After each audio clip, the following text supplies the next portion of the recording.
Vous savez que je lis beaucoup Jean Chrysostome. Il était un père de l'Église dans les années 300. Il était un dirigeant de l'Église, un homme très pieux. Et il est connu comme un des plus grands prédicateurs de l'Église. Dans un court traité intitulé « Le Christ est Dieu », Chrysostome défend, avec une multitude d'arguments, tout plein d'arguments très intéressants, la divinité de Jésus-Christ. Dans ce texte, un des arguments qu'il présente pour démontrer que Jésus est Dieu, c'est la croix. Il dit, « Maudit est-il écrit dans le Deutéronome, quiconque est pendu au bois. Et maintenant, ce bois infâme, ce bois maudit, cet effrayant symbole de la mort des scélérats, est un objet de vénération et d'amour. Rien n'embellit la couronne impériale comme la croix, ce joyau plus précieux que le monde. Elle était jadis universellement abhorrée, et partout aujourd'hui nous en voyons l'image. Il y en a une juste là. Chez les princes et les sujets, chez les femmes et les hommes, chez les vierges et les personnes mariées, chez les nobles et les esclaves. Chacune trace à chaque instant ce glorieux signe sur le plus noble partie de son corps et le porte constamment au front comme un trophée sur une colonne. Je vais revenir à ce point-là tantôt pour vous expliquer ça. Je l'ai dit, ce signe s'élève sur la table sacrée. Il domine l'ordination des prêtres. Il accompagne le corps même du Christ dans la scène mystique. Il était vraiment jeune dans l'Église chrétienne, très au départ. Il continue en disant, « Elle rayonne de toutes parts, dans l'intérieur des maisons, sur la place publique, dans les déserts, sur les routes, au sommet des montagnes. » Je ne sais pas si vous avez jamais voyagé dans le coin de Forestville, loin dans l'Est au Québec. On va passer, il y a une grande fjord que tu dois passer sur un bateau avec ton voiture. Puis si tu regardes au fond du fjord, il y a 3 croix sur les montagnes. En plein de nulle part, milieu de nulle part au Québec. Au sommet des montagnes, au fond des bois, au milieu des mers, sur les navires et les îles, sur les lits et les vêtements. Elle est gravée sur les arbres, sur les vases d'or et sur l'argent. Elle décore la chambre nuptiale et le salle de festin. Elle brille au milieu des pierres et des peintures morales. On la place sur les bêtes qu'un mal contagieux dévore ou sur les hommes que le démon tourmente. Dans la guerre et dans la paix, pendant le jour et pendant la nuit, au milieu des fêtes mondaines et des austérités de la pénitence, plane l'image de la croix. Tant on aime ce signe de salut, tant on éprouve de bonheur à se réfugier sous son ombre. Toutes l'embrassent avec amour, nul ne rugit désormais de cet instrument de mort, de ce symbole de malédiction. C'est un joyau que tout le monde préfère aux couronnes, aux diadèmes, aux diamants les plus précieux. L'horreur a fait place à l'admiration et la répulsion au désir. Vous l'apercevez partout. Encore une fois, au sommet des édifices et dans l'intérieur des maisons, dans les villes et les solitudes. Elle orne la page que vous lisez aussi bien que les routes où vous portez vos pas. Ici, volontiers, je demanderai aux gentils, aux païens, d'où vient qu'un signe d'anathème et de torture soit devenu un objet d'espérance et d'amour, si ce n'est pas de la merveilleuse puissance du crucifié. Ce croix, instrument de torture, instrument par lequel on tuait des gens, est devenu un symbole de l'amour divin pour les premiers chrétiens, mais aussi pour tous les chrétiens à travers l'histoire du monde. Ce symbole de mort est devenu un symbole de la vie pour les chrétiens. Ce matin, je veux vous parler du fait que l'Église est une communauté de la croix. Aujourd'hui, on va regarder comment la croix de Christ est devenue le symbole de la nouveauté de vie et de la communauté de l'Église. Si nous avons perdu de vue la croix, j'aimerais le remettre devant nos yeux un matin.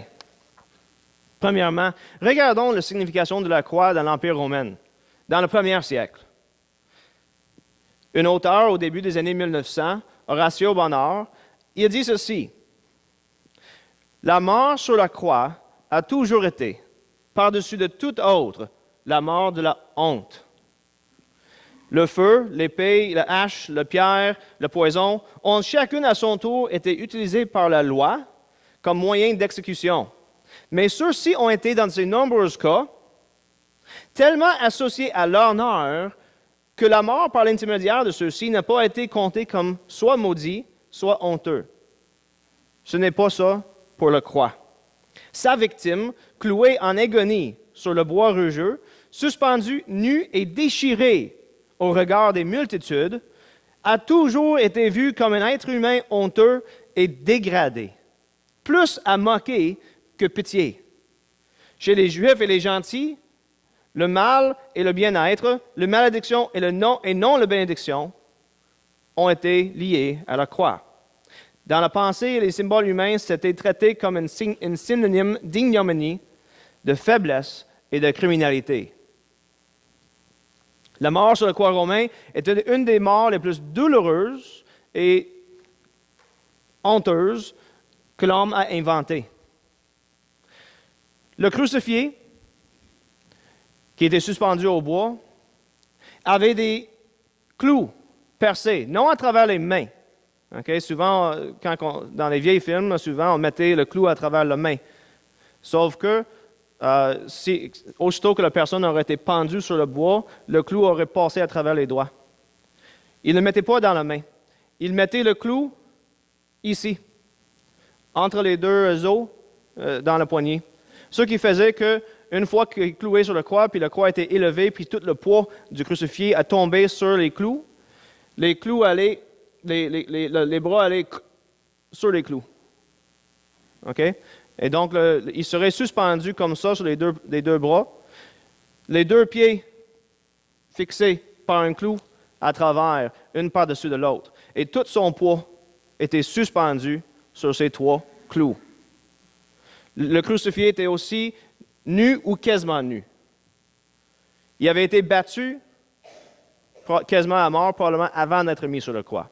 Et pendant qu'il est suspendu ici sur la croix, il faut que vous pensiez qu'il n'est pas en repos.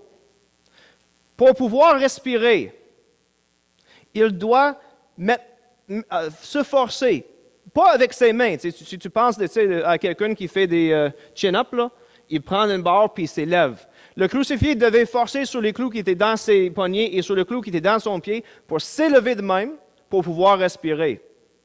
Mais évidemment, c'est très douloureux. Jésus, notre Seigneur, c'est ça qu'il a vécu sur la croix. Il a dû s'élever pour pouvoir respirer.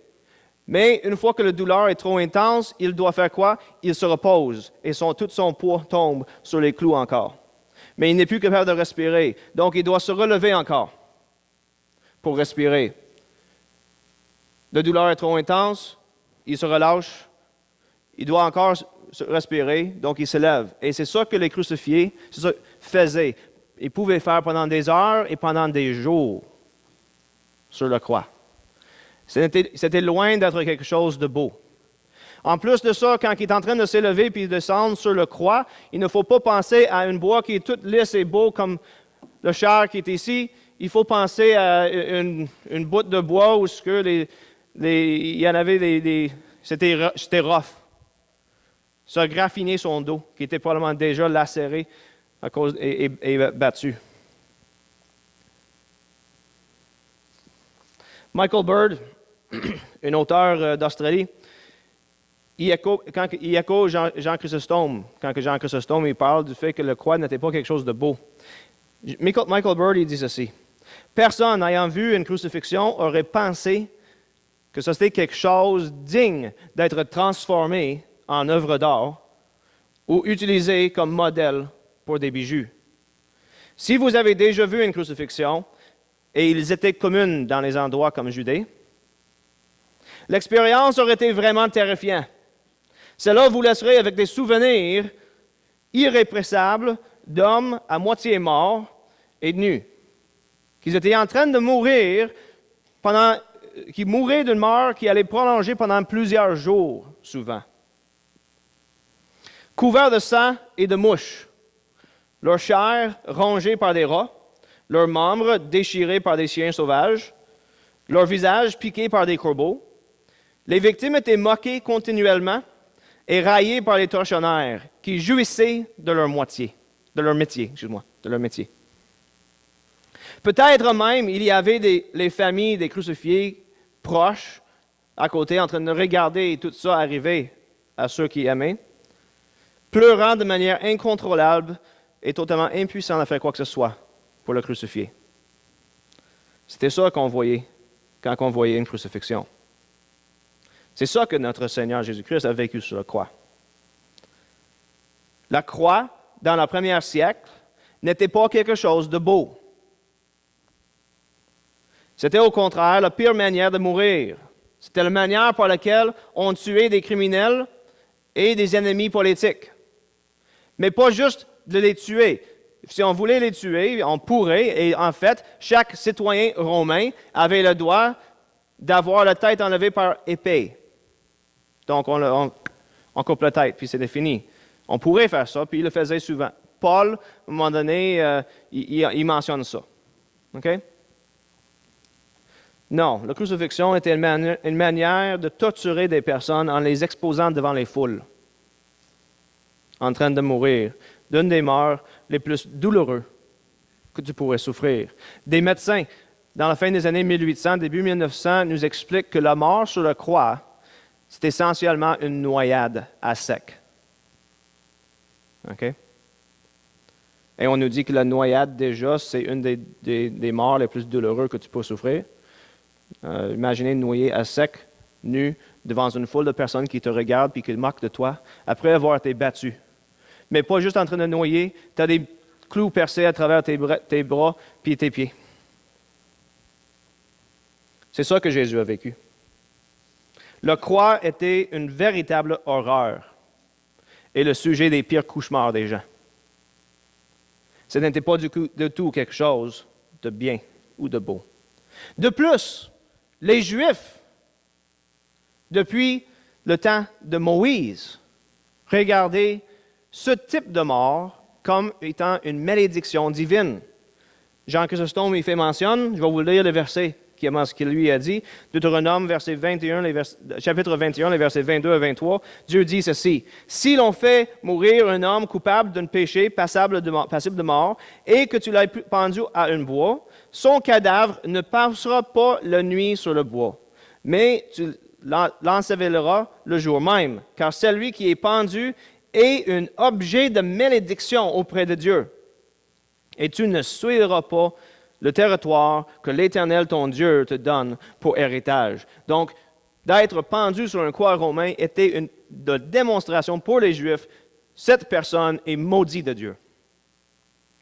Et le Nouveau Testament nous enseigne que Jésus n'a pas juste subi une mort douloureuse sur la croix, qu'il n'a pas juste été vu par les Juifs comme étant maudit de Dieu et haï des hommes, mais qui a reçu aussi sur lui, dans cette période de temps, toute la colère divine pour nos péchés.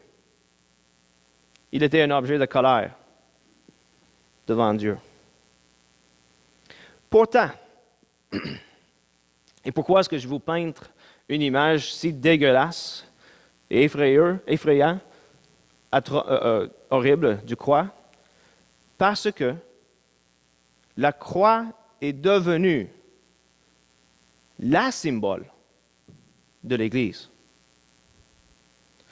La prédication chrétienne tournait toujours autour de la croix. Toutes les pratiques de l'Église tournaient autour de la croix.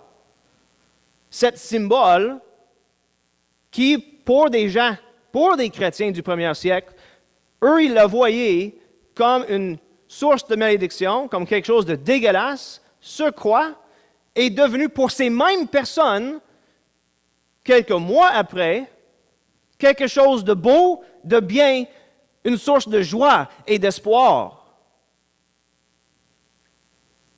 Pourquoi? Et c'est ça la question que les Romains et les Juifs demandaient tous. Pourquoi maintenant est-ce que des personnes qui savent qu'est-ce que c'est une croix, qu'ils voient des crucifiés à tous les jours, pourquoi est-ce qu'ils le portent sur leur front même?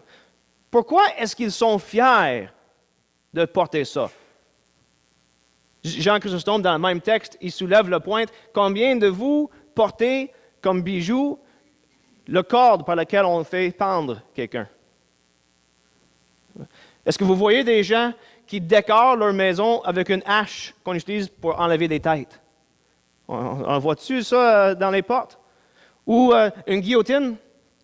Bienvenue chez nous, passe par la guillotine. Pourtant, on met le croix sur nos portes. Ça n'a pas de sens. Pourquoi? La raison est ceci. Par la mort de Jésus-Christ sur la croix, nous sommes justifiés devant Dieu. Nous avons la paix avec Dieu. Nous sommes sanctifiés et nous recevions la garantie de la gloire éternelle auprès de Dieu. Par sa mort sur ce croix, nous avons la paix, nous sommes réconciliés avec Dieu. C'est pour ça que Chrysostome il dit à la fin de cette phrase, « Ici, volontiers, je demanderai aux gentils, aux païens, d'où vient qu'un signe d'anathème et de torture soit devenu un objet d'espérance et d'amour, si ce n'est pas de la merveilleuse puissance, non du croix elle-même, non de ce bout de bois, mais du crucifié. » Est-ce que vous voyez maintenant d'où vient le fait qu'on dit que c'était une folie pour les Grecs, une impuissance, un scandale? C'est clair que c'était un scandale. Tout le monde, si vous portez une chaîne avec une croix dessus dans le premier siècle, le monde te regardait comme une malade. Pourquoi pas juste aller faire une guillotine à la place d'une croix?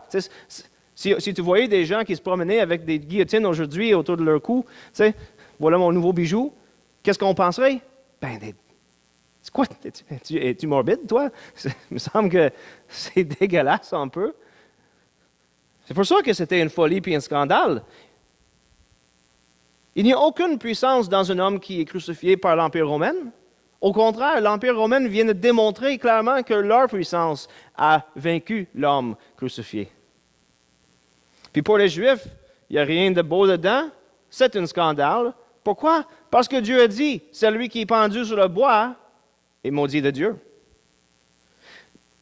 Pourtant, dès le départ, on voit les chrétiens, et ça commence avec les auteurs du Nouveau Testament, en fait, ça commence avec Jésus-Christ lui-même, qui mettent tous leurs points sur la croix. Regarde ce que Paul dit concernant le fait du croix. Colossiens chapitre 1, les versets 19 à 20, Paul il dit, « Car il a plu à Dieu de faire habiter en lui, Jésus, toute plénitude, et de tout réconcilier avec lui, aussi bien ce qui est sur la terre que ce qui est dans les cieux, en faisant la paix par lui, par le sang de la croix, de sa croix. » Et dans le chapitre suivant, chapitre 2, les versets 13 à 15, Paul il dit encore, « Vous qui étiez morts par vos offenses et par l'incirconcision de votre chair, » évidemment, il parle aux païens qui n'étaient pas du tout circoncis, c'est encore pire que les Juifs, ils ont été au moins circoncis, ça veut dire ça de même. « Vous étiez morts pour vos offenses, par l'incirconcision de votre chair, il vous a rendu à la vie avec lui. En nous faisant grâce pour toutes nos offenses, il a effacé l'acte rédigé contre nous et dont les dispositions nous étaient contraires. Il l'a supprimé en le clouant à la croix.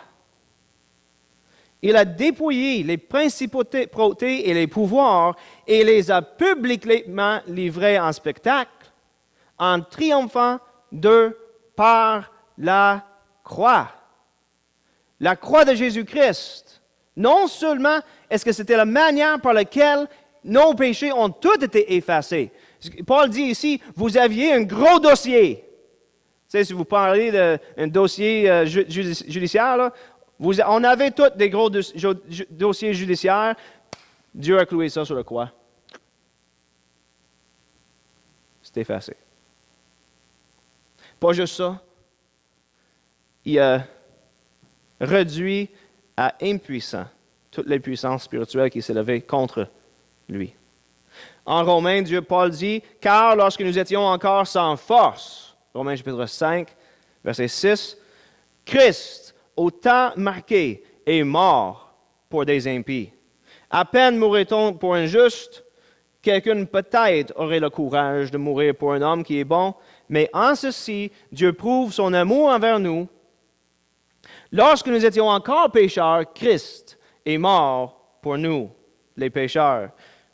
À bien plus forte raison, maintenant que nous sommes justifiés par son sang, serons-nous sauvés par lui de la colère. Car si, lorsque nous étions ennemis, nous avons été réconciliés avec Dieu par la mort de son Fils, à bien plus forte raison, étant réconciliés, serons-nous sauvés par sa vie.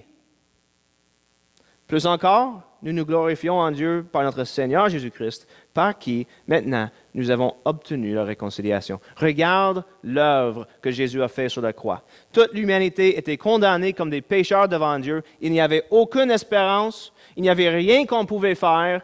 On était tous condamnés pour aller à l'enfer. Mais Jésus, en s'en allant à la croix, a ouvert le chemin à Dieu. J.C. Ryle, en 1900, il dit « Les gens, il me semble, ont oublié que toute la souffrance du Christ sur la croix était nécessaire pour le salut de l'homme. Il devait supporter nos péchés s'il était pour être supporté. C'était lui qui devait le faire. Avec ses rayures, seuls, nous pourrions être guéris. C'était le seul paiement de notre dette que Dieu accepterait. Ce fut le grand sacrifice dont dépendait notre vie éternelle. Si le Christ n'était pas allé à la croix et n'avait pas souffert à notre place, le juste pour l'injuste, il n'y aurait pas eu un seul étincelle d'espoir pour nous. Il y aurait eu un puissant abîme entre nous et Dieu qu'aucun homme n'aurait pu passer. Le plus grand combat de toute l'histoire humaine s'est passé sur la croix. Et c'est Jésus qui a porté la victoire. C'est pour ça que la croix, cet instrument de torture et de mort, est devenu immédiatement un symbole de joie et de paix. Un symbole de l'amour divin. J.C. Ryle encore, il dit, « Vous pouvez connaître beaucoup de choses au sujet de Christ, par une sorte de connaissance de la tête. Vous savez qui il était, et où il est né, et ce qu'il a fait. Ses miracles, ses paroles, ses prophéties et ses ordonnances. Comment il a vécu, comment il a souffert, et comment il est mort. Mais à moins que vous connaissiez le pouvoir de la croix de Christ par expérience, à moins que vous sachiez et sentez à l'intérieur que le sang versé sur cette croix a emporté votre péché, à moins que vous êtes disposé à avouer que votre salut dépend entièrement du travail de Christ, que Christ a fait sur la croix, le Christ ne vous profitera rien. Le simple fait de connaître le nom du Christ ne vous sauvera jamais. Vous devez connaître sa croix et son sang. Sinon, vous mourrez dans vos péchés. Ce croix est maintenant symbole de la victoire de Jésus-Christ sur la mort, sur les péchés. C'est symbole de notre réconciliation avec Dieu. C'est pour cela qu'on nous informe que les premiers chrétiens avaient embrassé la croix avec grande joie comme symbole dans l'Église. Les apôtres et les écrivains, en fait Jésus-Christ en premier, mais on va revenir à Jésus-Christ, mais les apôtres et écrivains du Nouveau Testament, les premiers ont pris la croix comme le symbole chrétien, un symbole de la puissance, de victoire et de gloire. Paul il dit ceci en Galates chapitre 6, verset 14, « Je ne me glorifierai de rien d'autre que de la croix de notre Seigneur Jésus-Christ, par qui le monde est crucifié pour moi, comme je le suis pour le monde. » Michael Bird nous informe, dans ce même livre que j'ai cité tantôt, il nous informe que dans l'Église antique, la croix était un symbole qui percutait la vie chrétienne et la culture chrétienne. C'était présent dans la célébration et le culte d'adoration chrétien.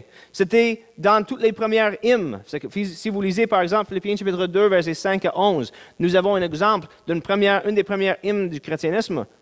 Et on voit la croix au centre.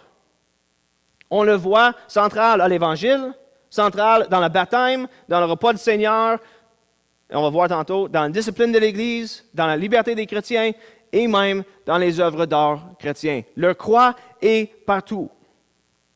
En fait, Là, j'avais dit, je vais vous expliquer quelque chose tantôt. Là, on arrive.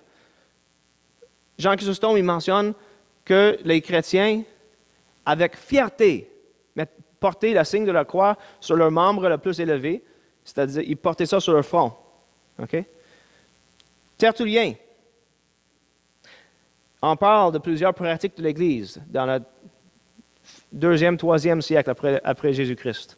Il dit ceci: « Dans tous nos voyages et mouvements, dans toutes nos entrées et sorties, en mettant nos chaussures, au bain, à la table, en allumant nos bougies, en reposant, en s'asseyant, quel que soit l'emploi qui nous occupe, nous marquons notre front avec le signe de la croix. » C'est étrange. Et pourquoi est-ce que c'est étrange? Parce que la croix est symbole de mort. Mais les chrétiens l'ont porté volontiers et avec fierté sur leur front.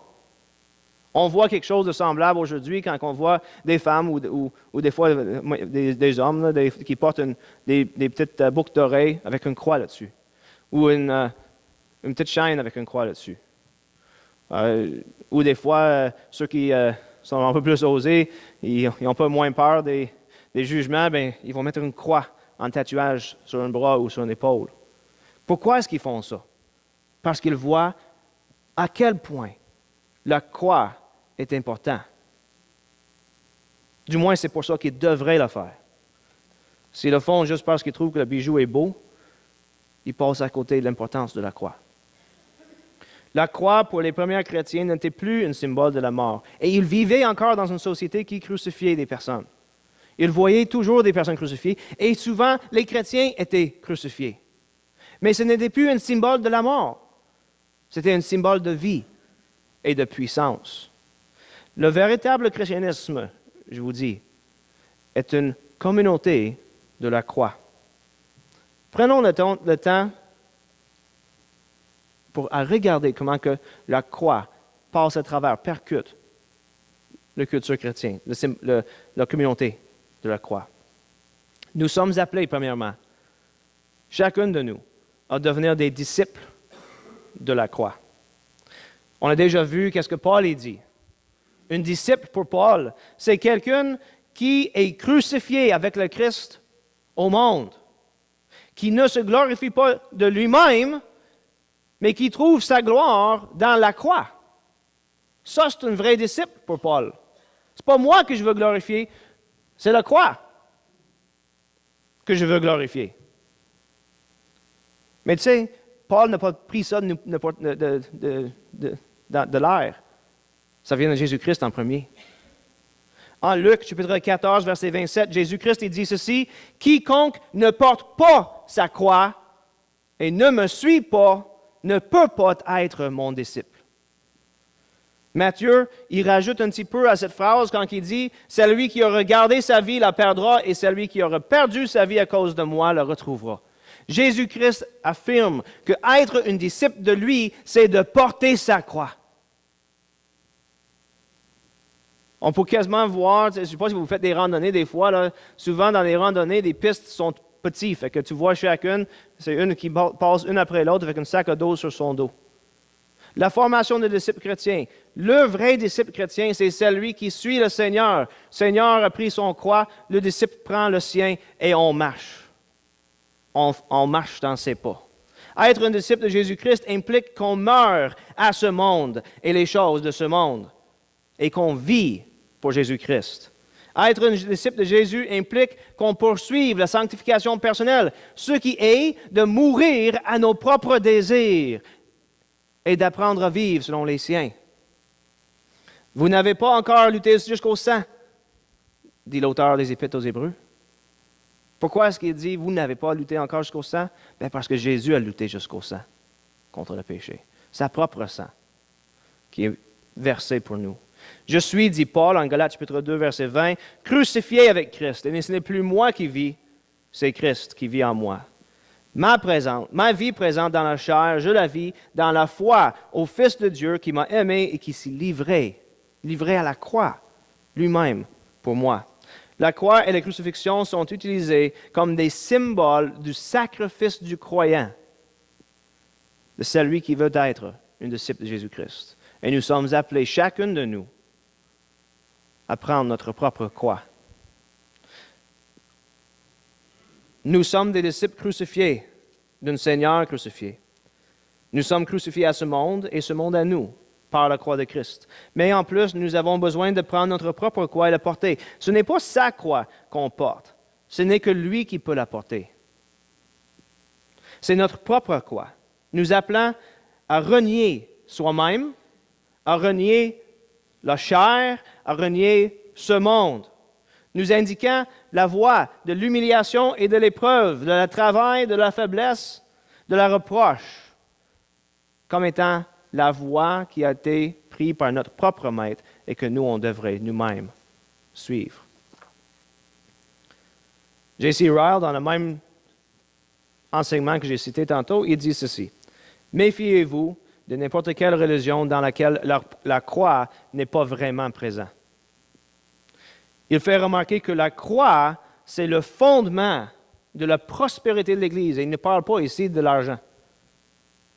Il parle de la vie de l'Église. L'Église ne peut pas être vivante si la croix n'est pas présente. Aucune Église ne sera jamais honorée si le Christ crucifié n'est pas continuellement élevé. Rien ne peut compenser le manque de la croix. Sans cela, tout peut être fait de manière décente et dans l'ordre. Sans elle, il peut y avoir de splendides cérémonies, de la belle musique, des ministres savants, des foules qui participent au repas du Seigneur, de grandes collections pour les pauvres. Mais sans la croix, aucun bien ne sera fait.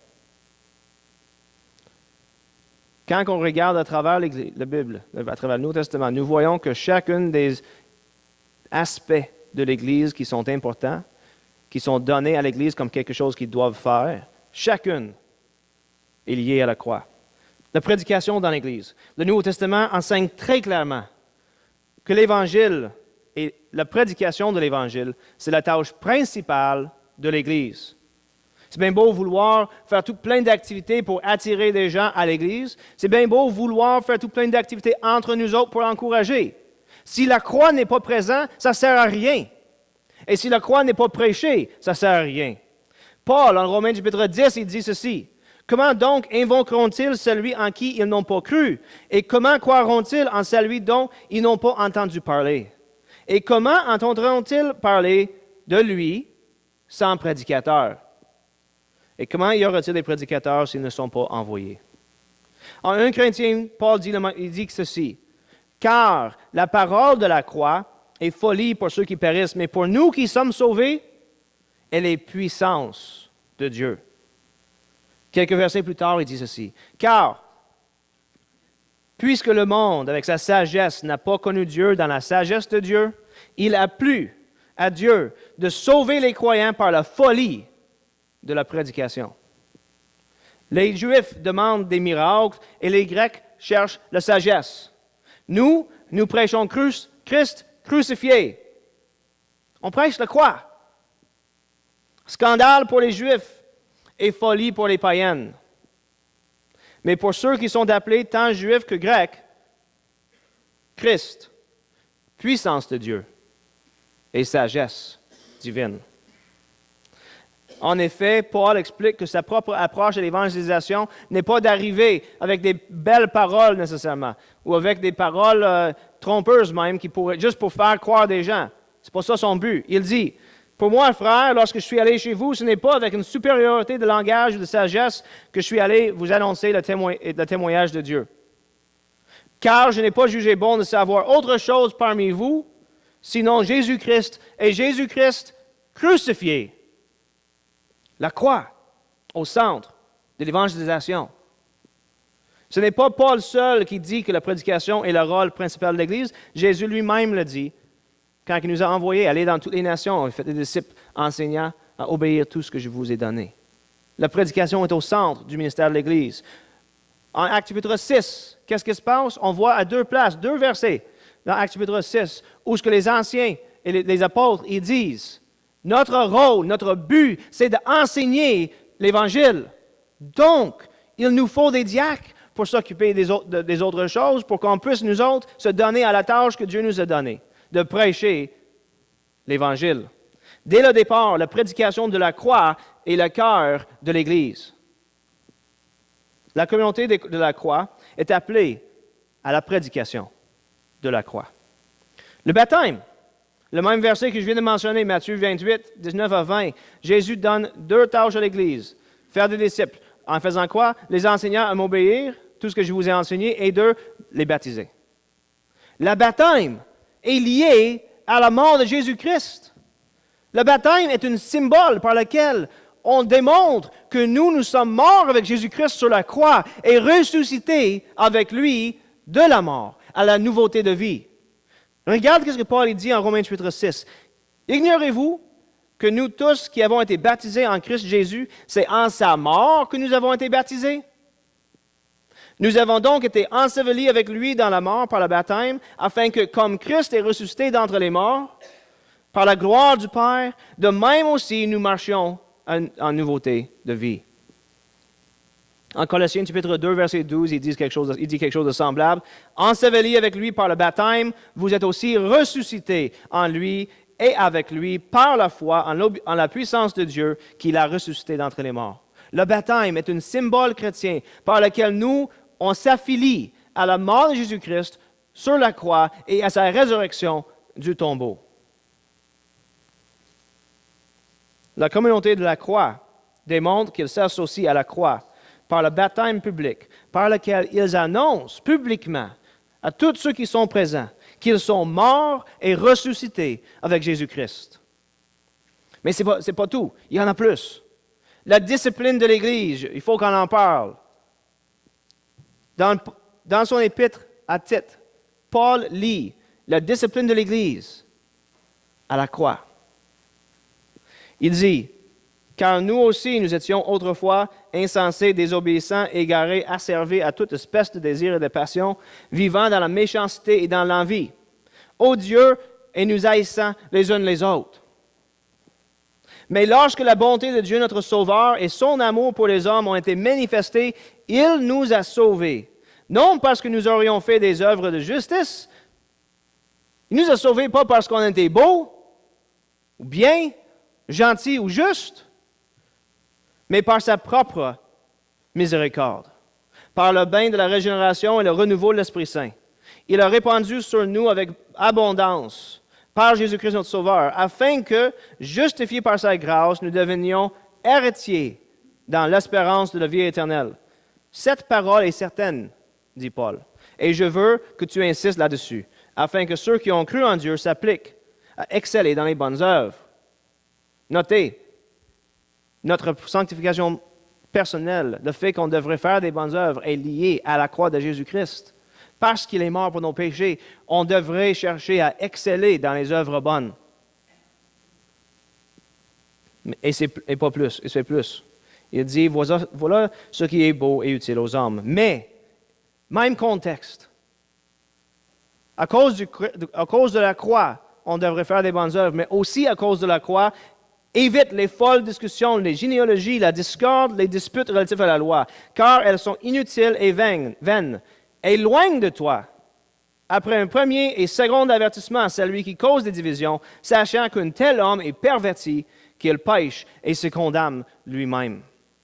La discipline de l'Église est liée à la croix.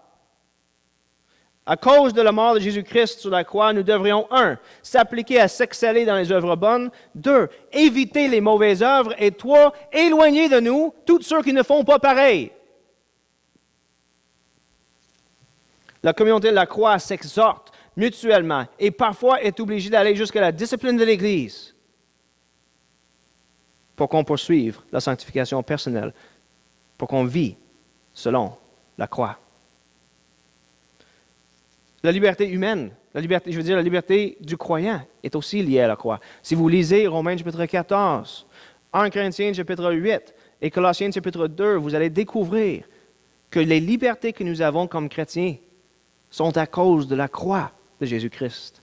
En Colossiens chapitre 2, Paul dit, « Si vous êtes morts avec Christ, notez, lié à la croix, vous êtes morts avec Christ. aux principes élémentaires du monde. Pourquoi, comme si vous viviez dans le monde, vous laissez vous imposer ces règlements? Ne prends pas, ne goûte pas, ne touche pas. Toute chose vouée à la corruption par l'usage qu'on en fait. La liberté chrétienne est liée à la croix. Paul continue, il s'agit de préceptes et d'enseignements humains, non divines, qui ont une apparence, il est vrai, de sagesse en tant que culte volontaire, humilité et rigueur pour le corps, mais qui ne méritent pas d'honneur et contribuent à la satisfaction de la corps. Autrement dit, ça nous rend fiers de notre manière de vivre. Mais il dit, la croix ne nous enseigne pas ça. La croix nous enseigne de ne pas appliquer ces règles à nos vies. Et on découvre aussi que la liberté du croyant est dans le sens suivant.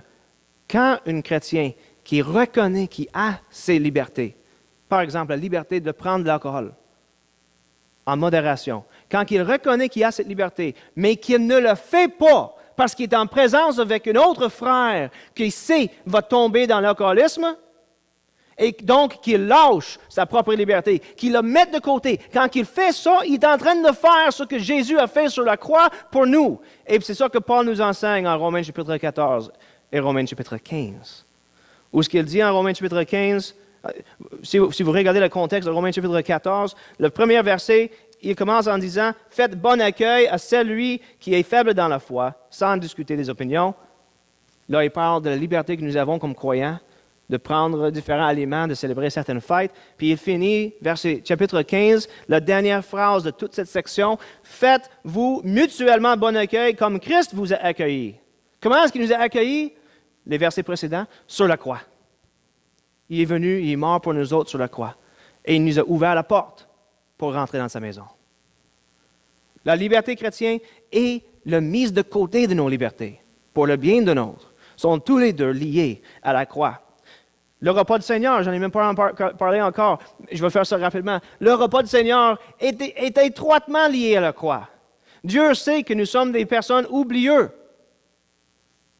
Et donc, il nous donne des rappels qu'on devrait faire souvent. Il nous donne le repas du Seigneur. Où est-ce que par le toucher, par la dégustation, on est rappelé, ce pain qui est brisé pour vous, c'est mon corps qui a été mis sur une croix, crucifié pour vos péchés. Ce coupe que vous prenez, c'est mon sang qui est versé pour vous. Quand on reprend le repas du Seigneur, on est en train de se rappeler en communauté de la mort de Jésus-Christ sur la croix pour nos péchés. Jean Chrysostome continue ses pensées sur la croix de la mort du Christ en disant ceci. Cette infâme gibet, j'y reviens encore, je ne saurais me laisser d'en parler, est désormais une gage de bénédiction, une mure assurée de défense, une glaive mortelle contre le diable, un frein pour le rage des démons, le fléau des puissances ennemies. Il a renversé l'empire de la mort, brisé les portes d'arène et les verrous de fer des prisons infernales, rasé la citadelle de l'esprit du mal, ôté au péché toute sa force, arraché le monde à la damnation qu'il avait encourue. Je ne dis pas assez.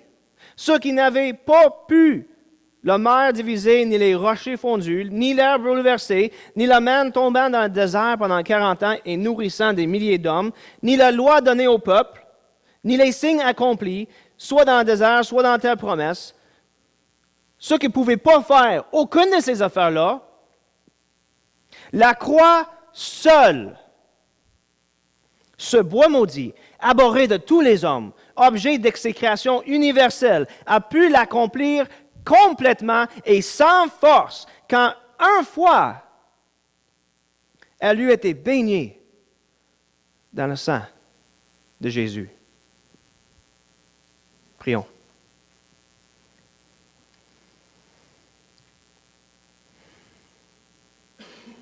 Merci Seigneur pour la croix.